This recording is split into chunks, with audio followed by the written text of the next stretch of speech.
Ryan Bourke here from Triathlon Coaching. This week I'm here to talk about open water swimming and how this technique may differ from pool swimming. Okay, the first thing with open water swimming is you have the elements of waves, you have sun, you have wind, you have chop, and you also have other competitors all hungry around you, alright, bashing into each other. Okay, so you need to be comfortable in swimming in these type of environments. This is the number one priority. Alright, next off, we need to be able to breathe on both sides. Okay, imagine if you've got the sun, alright, beaming in your face and you're limited to breathing to one side. It's going to be very, very off-putting and you're going to lose sight of where you're going.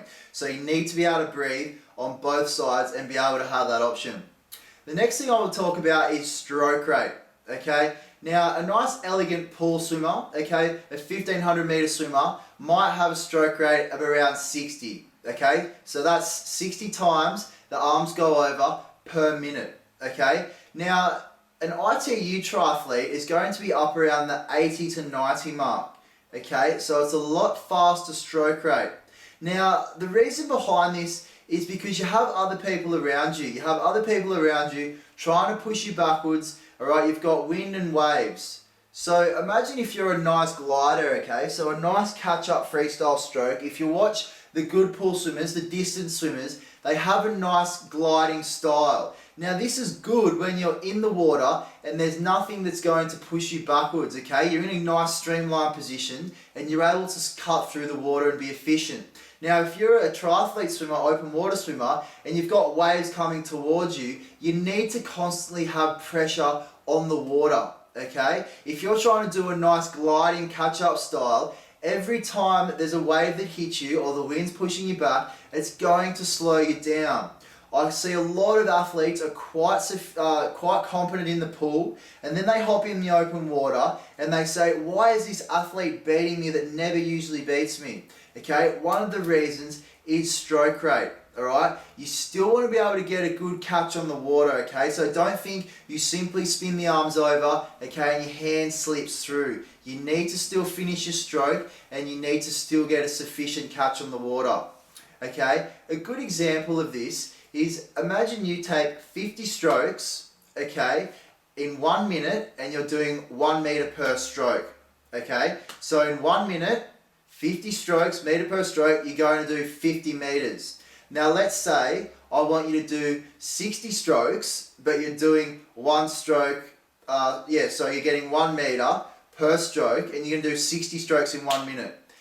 You're actually going to swim 60 meters, so you're not losing your traction on the water, okay, and you're simply just turning the arms over faster. Alright, now let's talk about a few drills that can increase our stroke rate. The first one's polo, okay, I've talked about this before, like a water polo player. Alright, the head's out of the water. Now what it actually allows is what I call a kayak style swimming. Okay, some swimmers naturally have a kayak style. Now other swimmers, especially pool swimmers, they tend to glide, so they have to really work on their kayaking. Okay, so as one arm comes over, one arm's pulling. Okay, constant pressure on the water, and it is a fast type of stroke.